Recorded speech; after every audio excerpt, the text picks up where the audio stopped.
I'm good. Yay, live. Hello, everyone. Welcome to episode 66 of Lonely Gods. I'm your host, David Reinhardt, and I'm joined here, as always, by Kate Riley.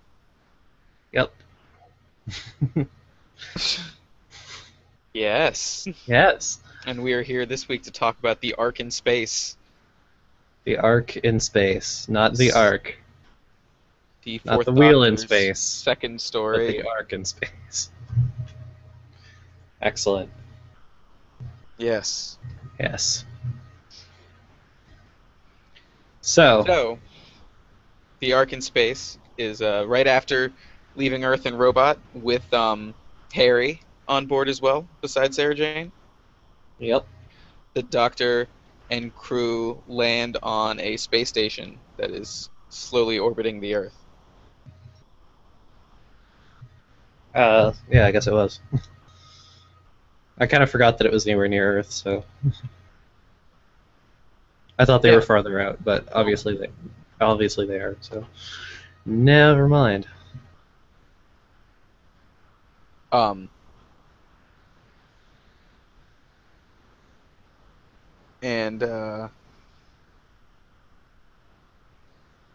yeah, and then right off the bat they start getting rid of all the oxygen on accident. That's always good.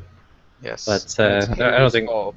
we probably don't need to go into that Don't part much of detail. detail. Fine. Yeah. Well, just So basically, they find out within the Ark um, it is the space station they've landed on is literally an Ark full of a ton of cryogenetically frozen humans.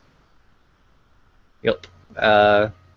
Which I guess basically was what the Ark in the Ark was also for. So I don't know. Maybe they're contemporaries. I don't know. But There's some fan wink for you. yes, and there's also giant insects. Yes. Basically, they've sort of slipped aboard trying to find a place to like breed or something. And they're like Yes, laying eggs in people, quite which so. is quite delicious. So that sucks. Yeah, it does suck.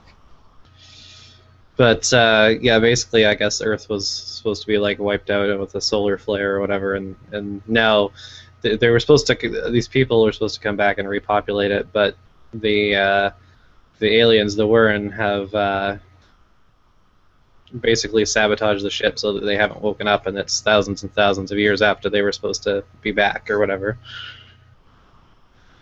And going around laying eggs in people. Yes. And Sarah gets herself knocked out in the first episode Well, on that's that okay. birth. Why? Because it gave the Doctor and Harry some chance to bond. Because the Doctor and Sarah already have a relationship. Harry's the new guy, and Harry is a lot more useless than Sarah Jane is, at least Yeah. from like a writing standpoint. So I think it's probably,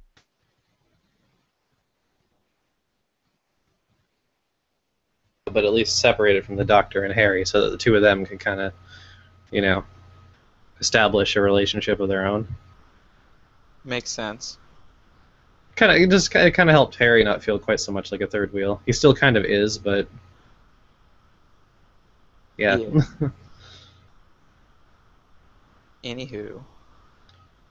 Anywho, and all who. Haha. So basically, Uh, humans start waking up. and that's terrifying. It is. Well, basically, yeah, they start waking up, and well, at least they like sort of like leadership front runners do. And they want to resurrect all of the other cryogenical frozen peoples, but the Doctor thinks it's probably not a good idea because it's just more alien food. You'll never repopulate the Earth that way. Yes. Silly, silly buggers. But it's too late because people are infected and implanted with things anyway. So Yeah, it's a quite dark story. it's a lot like Alien, really. I mean, Indeed.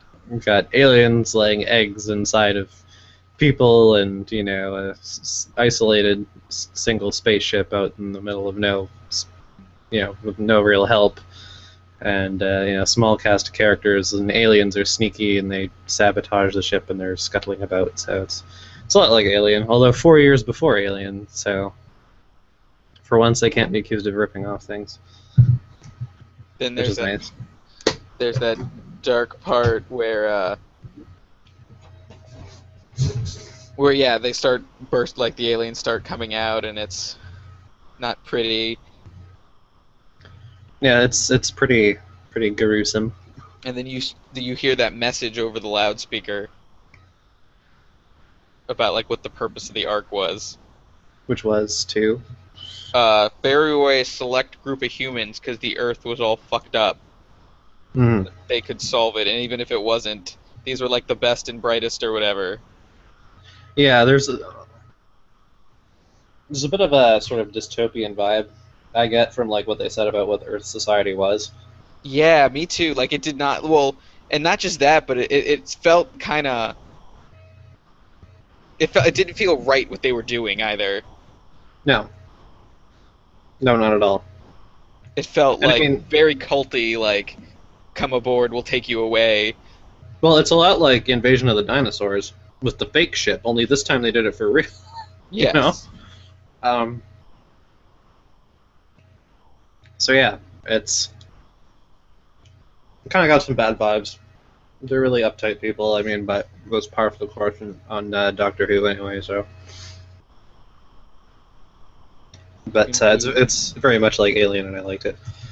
And actually, the interesting thing for me about the scripts for this is that the original concept was come up with by a writer called John Lucarotti, who hadn't written anything for the show in forever. He wrote Marco Polo and Aztecs and Massacre for William Hartnell, and they're all really quite good stories, and they're all historical. So having him sort of try and come back with Tom Baker and a sci-fi story is kind of strange. His name's not on the episode anymore because it ended up getting rewritten and rejiggered to the point that it Really? his script any longer, but so Robert Holmes takes the credit because he did essentially rewrite the entire thing from scratch. But yeah, I just thought that was kind of neat because I think Aztecs is one of my favorite William Hartnell stories for sure. Yeah, no, Aztecs was great. Aztecs and Master Plan are probably my two favorites, and I don't really know if I can choose between them. I guess it depends on what kind of mood I'm in. Pretty much. So then it comes out that where am I? They find out about the Queen's plan to absorb or to take over basically repopulate her entire species through the human race. Because there's thousands of bodies on this ship, like Yes. available bodies. I guess I mean the Queen is essentially like infected or taken over the leader of the expedition or whatever, Noah or whatever his Yes. fucking name is, who sort of slowly transforms from a man into a hideous beast, and it's beautiful. Pretty much. Um, so, yep. Yep. And then there's gunfights and lots of violence and And despite that, though, I think the story has a pretty kind of like a slow, sort of moody, sort of build-up type pace to it for the most part. yeah, no, it was at Which first I again, didn't kind think I of, was gonna like it. but again, it kind of harkens back to, well, I guess forward to what Alien did, where it's a very slow build. I mean, by the end, all hell's broken loose, and there's chaos, and you're running through, dark corridors, and there's the ship's in dire trouble and all that stuff, but. It takes a bit of a while to get going, but it's still interesting and creepy. For sure. So, So, there are a lot of cheesy special effects in this episode. oh hell yeah! But to be honest with you, I kind of like that they're back to using more practical effects, because as much as I like Barry Letts and what he did for the series, he really loved his CSO. And sometimes he'd go fucking overboard with it, like not even giving Sarah Jane a real pipe to hang on to, you know? Way before the technology was really there to do that. So, even though they're cheesy, I'm glad that they're at least like practical, you know, things. I guess. Does that make sense? Yes. Excellent. I agree, but I found the cheesy effects really charming. I like the weird paper mache aliens and such. You know? Yeah, I mean, these are the infamous aliens that are made out of bubble wrap. They're infamous. Mm-hmm. Well, I mean, that's a common criticism, you know, Doctor Who is wobbly sets, aliens made of bubble wrap. Some of these aliens, like the larvae ones, those really are made of bubble wrap. I did not know that. That's pretty great. Well, at the time, bubble wrap was a new thing. It wasn't commonplace. Like, your average viewer would not have known what that was. It doesn't look very good in hindsight, but, you know. And as for, like, the adult Warren, like, I like the heads of it. I like the legs of them. They're fairly well done. But the main body, I think, could have been better. It looks a little bit like a poop. They could have been more insectoid, because, I mean, they've got the insectoid head and the insectoid legs, and then they've kind of just got a stick. They're like a brown cylinder for like the abdomen area. I don't know. I could have maybe if they could have kept the consistent sort of like green, sort of chitinous type look to them all the way through, it might have been a little more effective. I don't know. Maybe. And actually, the Warren weren't supposed to explode at the end. Oh, they weren't? Where Noah still has some humanity or whatever and blows the ship up. They were supposed to explode at the end so that they could leave it open for more Warren stories. But by then the team knew that like this isn't an awesome monster, so let's just get rid of them. Let's just blow them up. Problem solved. Yay. Yay. There actually was a scene where when Noah's like half transformed, he's like begging the Doctor to kill him and tosses him the gun. Please, please kill me and all this stuff. You know, I'm losing myself. That was a great scene. Yeah, that went on a lot longer and was way more disturbing. And like on the page, it wasn't bad. Nobody raised any eyebrows of it. But once they actually saw it performed, they were like, Jesus Christ. So it got cut, and I don't know if the full thing is. Kind of like to see it because it's already kind of unsettling as it is. I definitely enjoyed what they did with that stuff.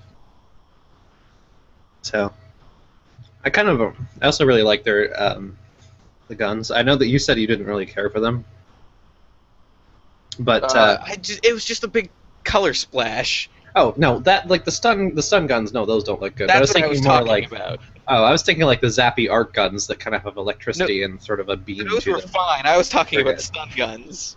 They look terrible. Yeah, because I mean, like I said in the chat, it was like, you know, a lot of Doctor Who guns. They light up, they make a noise, and people fall over. But like these ones at least have like a visible effect, which I think like helps me. It bugs me when I can't see what's happening. Yeah, well. I'd rather have nothing than those stupid splash colors. Yeah, well, those were genuinely terrible. Like that doesn't feel like I like a lot of the Doctor Who special effects and creatures and stuff because while it feels really cheap and cheesy, it feels like they like cared, and the color splash feels like they didn't give a shit. Well, sure they did, but I mean, it's a TV schedule and a TV budget in the 70s. There's not really a whole lot more you could expect, especially for you know the ambitious kind of science fiction stories that Doctor Who likes to tell. I mean, it's a complex to make, and you know, Star Trek did even in the '60s. Star Trek was doing things probably better than you know Doctor Who in season 12 has done them. But the thing about Star Trek is Star Trek had film, so it was easier to edit, and also Star Trek was hideously fucking expensive to make. I mean, before it became a success, before the show started to air, the first few episodes they made, the studio was worried about fucking going bankrupt with this goddamn thing. Really? Yeah, so the thing about the BBC is that they'll allocate the budget to you based on your category, and Doctor Who is in the drama category, which means that Doctor Who has to work with the same budget that a soap opera would have gotten.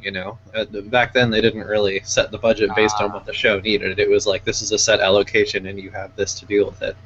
So, it's kind of remarkable what they did manage to do. So I really like that scene where Sarah Jane's crawling through the vent.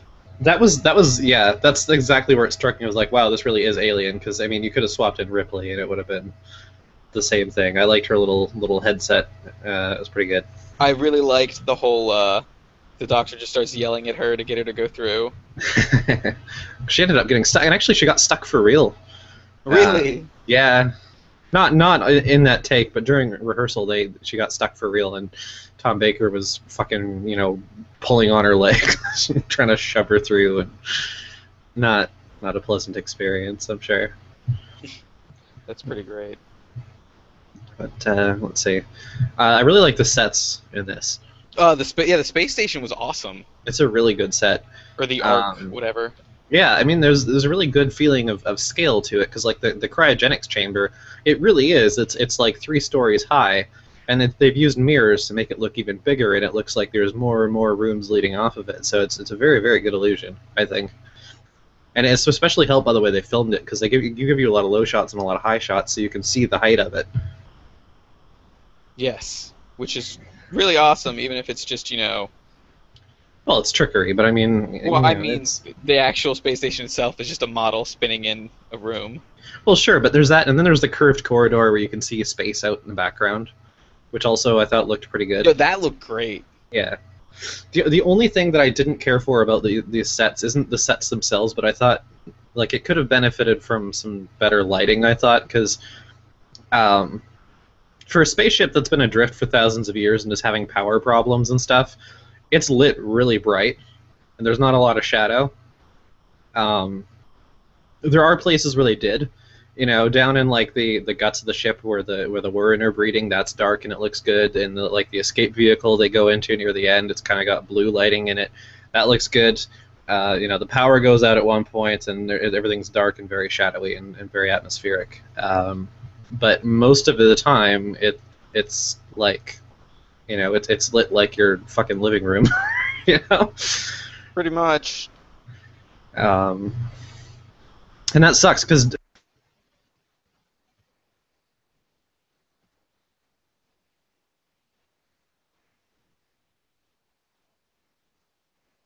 lighting and played a lot with shadow, especially in the black and white days. I don't know what the fuck's going on here, but I don't like it. Yeah.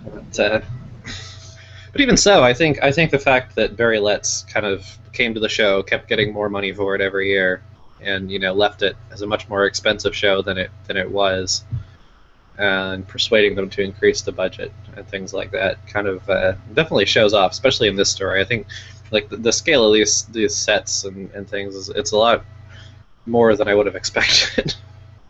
Yeah, no, definitely. I feel you there. Because like even like other space station type sets like Wheel in Space or Ark or whatever, it's like you have a few sets, but they don't really, you don't see space out the windows. You don't have a lot of verticality to the sets like the way the cryogenics chamber had.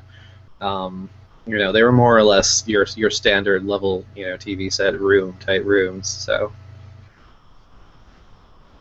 definitely looks good. For sure. And this is kind of a bit of a reset for the show in terms of format, because I mean, we have Barry Letts and Terrence Dicks are gone now after Robot, so we have Philip Hinchcliffe coming in as producer, and Robert Holmes stepping up to be script editor. which is kind of impressive how much of a better writer he is now. Because when you open with Crotons and space pirates, it's like I don't know, For sure. for sure. But so they definitely wanted to bring the Doctor back to traveling around the cosmos and kind of leave Unit behind and not be on Earth so much.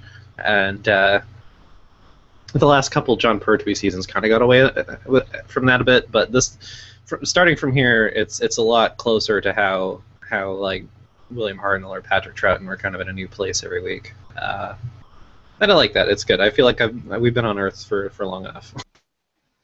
Yeah, for sure, definitely. It was really nice to I get don't. away, especially with the new companion. Yeah. Basically like a big message. This isn't the same thing as last time. Oh, for sure. Expect something different.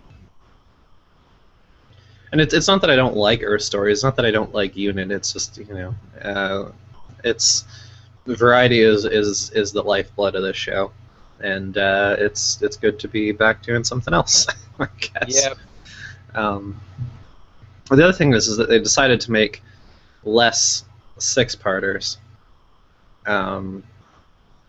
because they realized that six-parters just have too much of a pacing problem a lot of the time.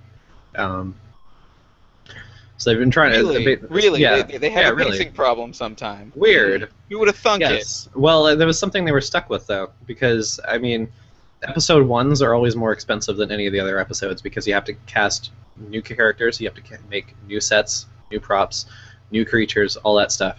So you want to have as little episode ones in your season as possible if you're a penny pincher, which the BBC is. Well, it's because they're publicly run. Exactly. But this was a time where they had the money to not make so many six-parters. So instead of doing a lot of six-parters, basically what they would take the budget from one of the six batches and split it into a 4 and a 2, which is why this story has a really weird kind of abrupt ending where they beam down to Earth and then you cut to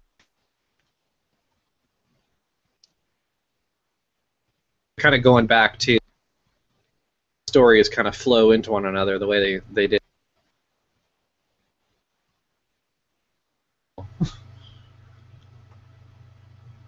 For sure.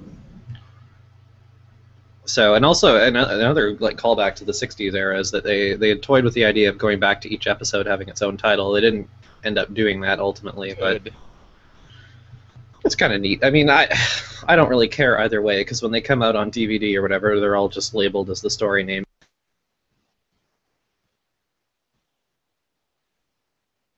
For the Hinchcliffe and Holmes reign is that they wanted to push the show both at the same time sort of back to its sci-fi roots and also further into adult territory, and I think their tenure is probably the one that got the most shit for content.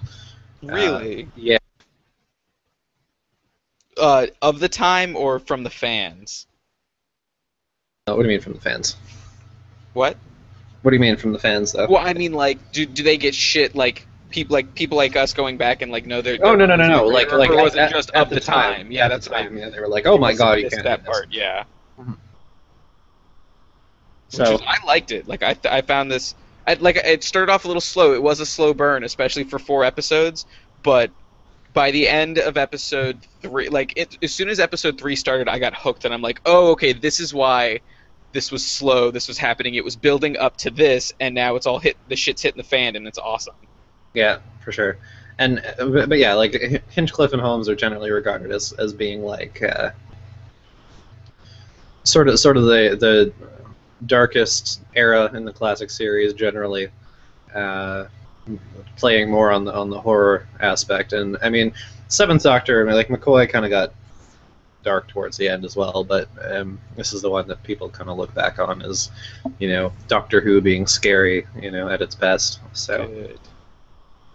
and it definitely paid off because this this story ended up with 13.6 million fucking viewers. Shit, man. Which is huge, and it absolutely it even shattered the previous record for Doctor Who, which by the way was for Web Planet of all fucking things. Fucking goddamn it. I have to imagine it.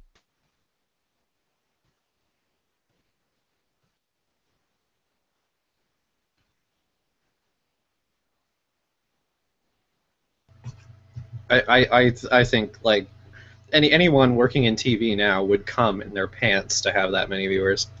Seriously. That's insane. Yeah, I mean, granted there was like less choice at the time. You only had so many channels, but That's true. it's still Still. that's still crazy. So, um, but yeah, I thought this was highly enjoyable. Very tense. Uh, pretty good production value, just despite some not so awesome monsters. So if you ask me, I think season 12 is 2 for 2 so far. I'm quite enjoying this. Yeah, no, it's definitely been pretty good. Just keeps getting better. I don't know if I can quite imagine John Pertwee performing a story like this. Probably not. I'm not saying that he couldn't if they gave it to him, but it really feels very different.